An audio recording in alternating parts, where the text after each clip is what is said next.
Hello friends, कैसे हैं आप लोग। उम्मीद करते हैं कि अच्छा होंगे। आज हम लोग देखेंगे कि आज हम लोग देखेंगे कि जो रेलवे में जो JEE की जो वैकेंसी आई है इस बार, जो 2024 वाली पुरानी चल रही है, उसकी जो है सैलरी, इन हैंड सैलरी कितनी मिलती है। जो JEE है, जूनियर अकाउंट असिस्टेंट, उसका अभी नाम बदल कर जो है न्यू नेम कर दिया गया है अकाउंटेंट। अभी नया नाम अकाउंटेंट हो गया है। उसकी सैलरी की अगर हम लोग बात करें तो उनकी जो बेसिक पे है, उसकी बेसिक पे कितना होती है 29,200। ये जो सिटी है, एक सिटी, वाई सिटी और जेड सिटी, तीनों सिटी के लिए होती है। और जो ये सिटी वाइज डिपेंड करता है सबकी सैलरी, क्योंकि अलग अलग सिटी के लिए अलग अलग सैलरी होती है, पर बेसिक पे सभी सिटी के लिए सेम ही होगा। इसमें जो अभी DA चल रहा है 58% है। इसके हिसाब से अगर हम लोग 58% निकालेंगे 29,200 का, तो ये कितना आएगा 16,936। DA भी सबको सेम ही मिलेगा, वो बेसिक पेपर मिलता है। अगला हम लोग देखते हैं, अगला जो है HRA है। HRA जो है, इसको कितना मिलता है, इसको 30% मिलेगा एक सिटी वाले को। जो वाई सिटी है, इसको 20% HRA मिलेगा। और जो जेड सिटी है, उनको 10% अभी के डेट में HRA चल रहा है। तो इस हिसाब से इन लोग का HRA मिलता है। बाकी हम लोग देखते हैं, इसमें जो HRA अगर देखते हैं हम लोग, तो इसका एक सिटी का सबसे ज़्यादा HRA मिलता है। इसमें देखते हैं हम लोग 8760 रुपये एक सिटी वाले को मिलता है। वाई सिटी वाले को 5840 रुपये, अगर इसका 20% निकाले तो। और जो जेड सिटी है, उसको जो मिलेगा 2920 रुपया मिलेगा।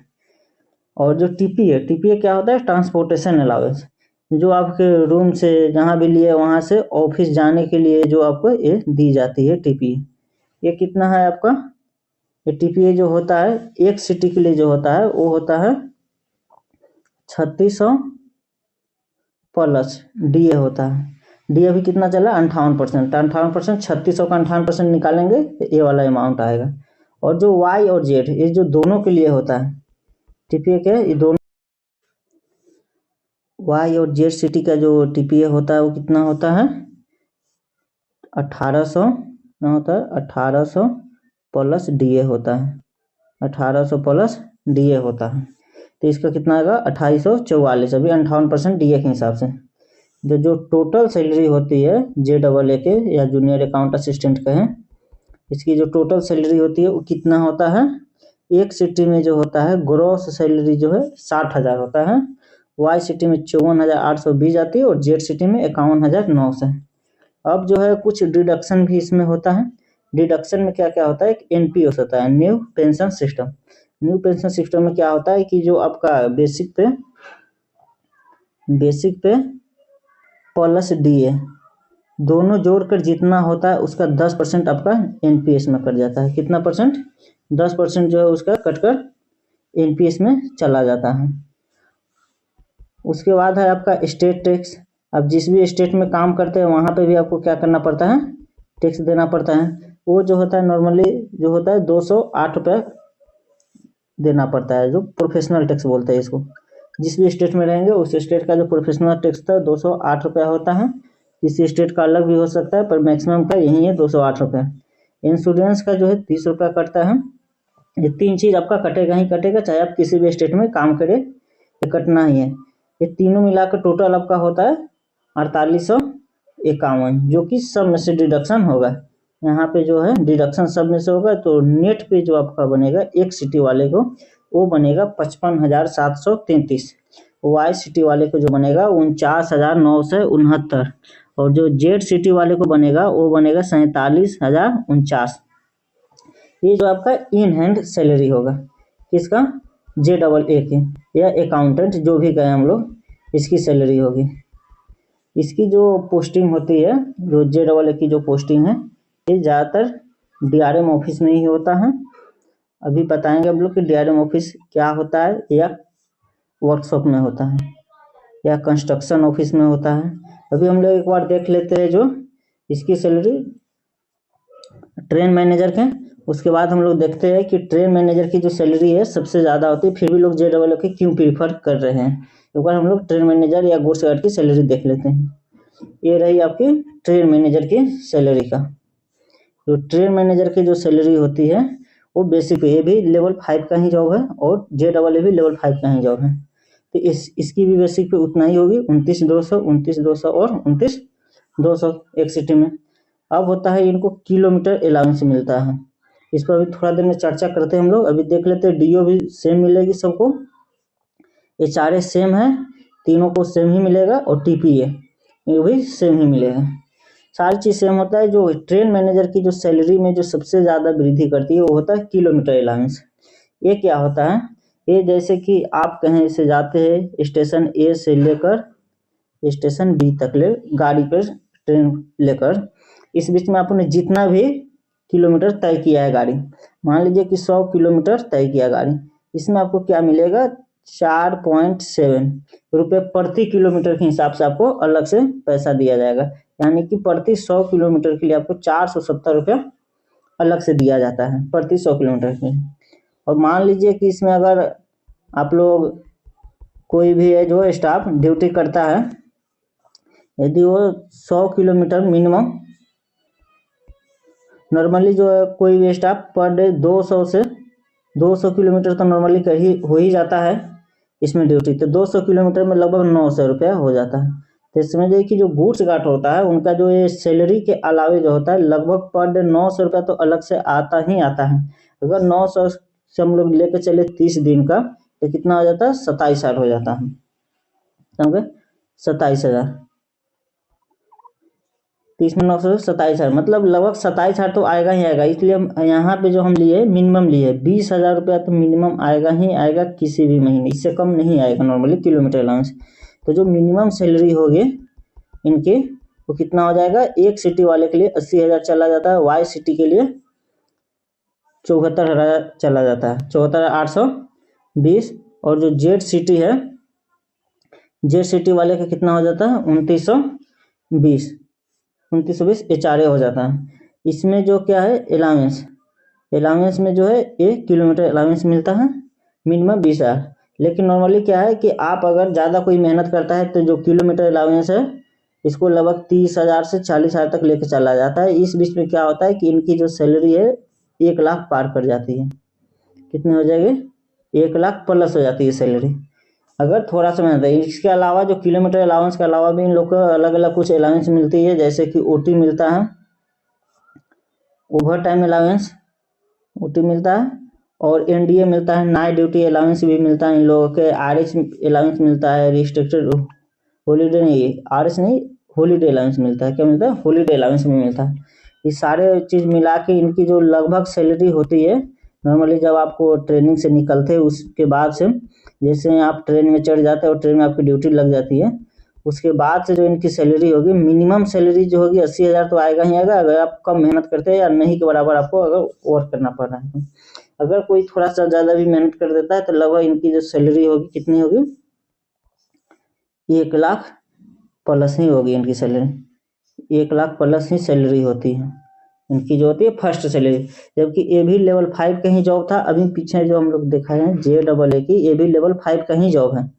दोनों का सैलरी में लगभग जहाँ वहाँ पे उनको 55,000 मिल रहा था, यहाँ पे इसकी सैलरी 1 लाख के आसपास चली जा रही है, लगभग डबल के आसपास चली जा रही है सैलरी। तो जो लेवल 5 पर सेम जॉब रहते हुए भी इनकी सैलरी सबसे ज़्यादा होता है, फिर भी लोग क्या चाह रहे हैं कि हमको JEE ही मिले।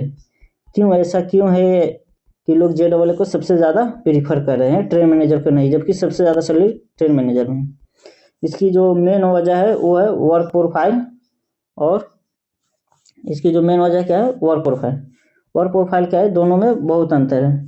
जैसे कि हम लोग देखते हैं कि जो ट्रेन मैनेजर में है जो आपको ड्यूटी जो मिलेगी, ड्यूटी वो जो ट्रेन के आप लोग पीछे जो होता है एक गार्ड का जो होता है वहाँ पे आपको रहना पड़ेगा, और इसमें नाइट ड्यूटी भी होती है, डे ड्यूटी भी होती है, नाइट डे दोनों करना पड़ेगा ड्यूटी।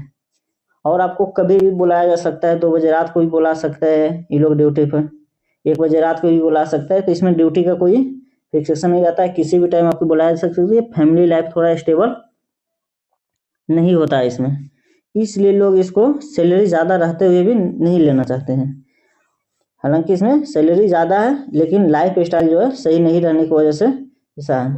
और उसमें क्या है JEE में, इसका बताते हैं हम लोग। तो JEE में है इसमें जो होगा क्या है ना कि इसके जो पोस्टिंग होती है डीआरएम ऑफिस में होगी, या तो वर्कशॉप में होगा, या कंस्ट्रक्शन ऑफिस में होगा। कंस्ट्रक्शन ऑफिस होता है वहाँ पे मैक्सिमम चांस है कि आपको इस तीन में जगह में कहीं भी दिया जाएगा। इन तीनों जगह पर अगर आप कहीं भी रहते हैं तो जो वर्कशॉप के अगर हम लोग छोड़ दें तो डीआरएम और कंस्ट्रक्शन ऑफिस में जो होता है ये मंडे टू, इनका जो वर्क प्रोफाइल है मंडे टू कब तक होगा, फ्राइडे, मंडे टू फ्राइडे 5 दिन का जो होता है इनका वर्किंग डे होता है, 5 डेज का। इसमें कोई नाइट ड्यूटी वगैरह नहीं करना पड़ता, ओवर टाइम नहीं होता है, इसलिए इसमें डीआरएम ऑफिस वर्कशॉप कंस्ट्रक्शन में कहीं भी दिया जा सकता है। और मंडे टू फ्राइडे 5 दिन का ही ड्यूटी है। ड्यूटी का जो टाइम होता है इसमें उसका हम लोग देखते हैं। ड्यूटी का जो टाइम होगा कब से कब तक होगा, 9:30 से लेकर 6 बजे तक, ये जो रहेगा आपका ड्यूटी का टाइम रहेगा 9:30 टू 6। इसमें कभी भी आपको नाइट ड्यूटी नहीं करना पड़ेगा। आपको किसी भी रात को जिस तरह के उसमें बुला लिया जाता था उसमें नहीं होगा। इसमें आपका जो है फैमिली लाइफ बहुत ही स्टेबल रहता है। और जो है इसमें प्रमोशन को लेकर सबसे ज़्यादा लड़के इसमें फॉर्म भर रहे हैं या इनको चूज कर रहे हैं कि इसमें प्रमोशन ज़्यादा फास्ट है, इस वजह से भी कुछ लोग कर रहे हैं। तो देखते हैं हम लोग कि जो JEE में है वो क्या है, फैमिली लाइफ सबसे ज़्यादा स्टेबल है। फैमिली लाइफ क्या है, स्टेबल है। क्या है, स्टेबल है सबसे ज़्यादा, इसलिए लोग ज़्यादा इनको प्रेफर करें। अगर आपकी जो पोस्टिंग है अगर कंस्ट्रक्शन ऑफिस में दिया गया, किसमें, कंस्ट्रक्शन ऑफिस में, तो क्या होगा, कंस्ट्रक्शन ऑफिस में जो, कंस्ट्रक्शन में नहीं वर्कशॉप में, अगर आपकी ड्यूटी जो वर्कशॉप में दिया गया तो वर्कशॉप में जो आपको मंडे टू सैटरडे करना होगा। कब से, मंडे टू सैटरडे तक आपको करना पड़ेगा इसमें काम। लेकिन क्या होगा कि सैटरडे को आपका हाफ होगा और जो बाकी डे जो होगा, जिस तरह से कि 9:30 से 6 चल रहा था इसमें 9:30 से 6, तो इसमें क्या होगा आपका 9:30 से 5 ही होगा। 1 घंटा आपको कम दिया जाएगा, काम करना पड़ेगा। और वो जो 1 घंटा आप काम किए उसका जो है मार्जिन है सैटरडे में करता है हाफ टाइम बुलाकर। तो आपको इसमें 6 दिन का ड्यूटी करना ही पड़ेगा। ये है वर्कशॉप में 6 दिन का ड्यूटी, बाकी में 5 दिन का ड्यूटी। इसमें आप लोग का क्या होता है, फैमिली लाइफ स्टेबल है। प्रमोशन का जो है इसमें सबसे ज़्यादा जो देख रहे हैं हम लोग, इसमें क्या है प्रमोशन का ना, इसमें लोग एसओ का जो होता है, इसमें क्या होता है, एसओ सेक्शन ऑफिसर, इसको लेकर सबसे ज़्यादा लोग इसको भर रहे हैं कि एसओ बन जाएंगे, जो कि लेवल 8 का पोस्ट होता है। जो कि आपको बाकी डिपार्टमेंट में आप लेवल जाने तक रिटायर भी हो सकते हैं या आपका लगभग बहुत ज़्यादा खत्म हो जाएगा एज, उसके बाद आप लेवल 8 पर पहुंचेंगे। जबकि इस पोस्ट में क्या है, लेवल 8 तक पहुंचने के लिए आपको 3 से 4 साल में पहुंच सकते हैं। कितना साल, 3 से 4 साल में पहुंच सकते हैं लेवल 8 पर, इसलिए लोग इनको ज़्यादा प्रीफर कर रहा है। फिर आपकी जो सैलरी लेवल 8 पर जाते हैं 1 लाख के आसपास हो जाएगी। फिर बात वही जो ट्रेन मैनेजर की थी वही हो जाएगा। और ट्रेन मैनेजर में क्या है ना कि आपको मेहनत भी ज़्यादा करना पड़ा है, सैलरी भी 1 लाख है। इसमें शुरुआत के 2-3 साल 4 साल जो है सैलरी कम मिलेगी, उसके बाद जैसे आपका प्रमोशन लेवल 8 पर होगा उसके बाद से क्या होगा कि सैलरी आपका भी 1 लाख हो जाएगा। सबसे ज़्यादा लोग इनके प्रमोशन जो है एसओ का लेकर, ये सबसे ज़्यादा लोग इसको प्रीफर करें कि एसओ हो जाएंगे। पर अब इसकी हम लोग सच्चाई देखते हैं कि इसमें सच्चाई क्या है, जो सारे लोग एसओ को देख कर भर रहे हैं। बताइए कि जो 2019 की जो भर्ती हुई थी, 2019 वाले भर्ती में JEE और अकाउंट्स क्लर्क, JEE और अकाउंट्स क्लर्क की जो है भर्ती बहुत ज़्यादा हुई थी उस टाइम पे। और जो एसओ की जो वैकेंसी खाली है अभी सारे जो जोन में जितने भी हैं, जितने लोग जो है ना JEE और अकाउंट्स में भर्ती हुए हैं, एसओ की जितनी वैकेंसी खाली है उसकी लगभग 3 गुना लोग भर्ती हुए JEE और अकाउंट्स क्लर्क मिला के एसओ की वैकेंसी से।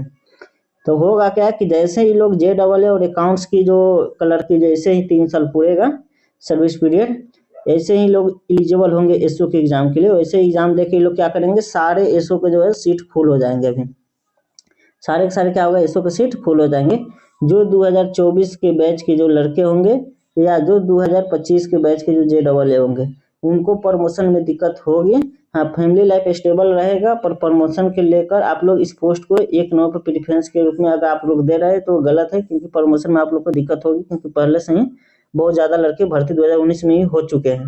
वैकेंसी जितना एसओ का खाली है उसके 3 गुना वैकेंसी भरी जा चुकी है पहले से ही। इसलिए हाँ, फैमिली लाइफ इसमें स्टेबल है, इसलिए आप लोग फैमिली लाइफ देख के आना है, पीसफुल लाइफ देखना है। वर्क प्रोफाइल बहुत अच्छा है, डेयरम ऑफिस में काम मिलेगा। इसमें जो है आप आगे की पढ़ाई करना चाहते हैं या कुछ करना चाहते हैं तो इसमें कर सकते हैं इसके साथ में। बाकी कुछ नहीं है खास ज़्यादा इसमें। बाकी अगर आपको सैलरी ज़्यादा लेना है तो आपको ट्रेन मैनेजर भी अच्छा है, इसमें भी ठीक रहेगा आपको। बाकी फैमिली लाइफ स्टेबल देखना है तो आप JEE चूज कर सकते हैं। वीडियो अच्छा लगे तो चैनल को लाइक और सब्सक्राइब जरूर करें और शेयर जरूर करें। यदि कोई चीज़ पर आपको अगर पूछना है रेलवे के रिगार्डिंग किसी भी पोस्ट के बारे में तो कमेंट करके बोल देने से हम क्या करेंगे, वीडियो बना सकते हैं, इस पर बता सकते हैं। Thank you.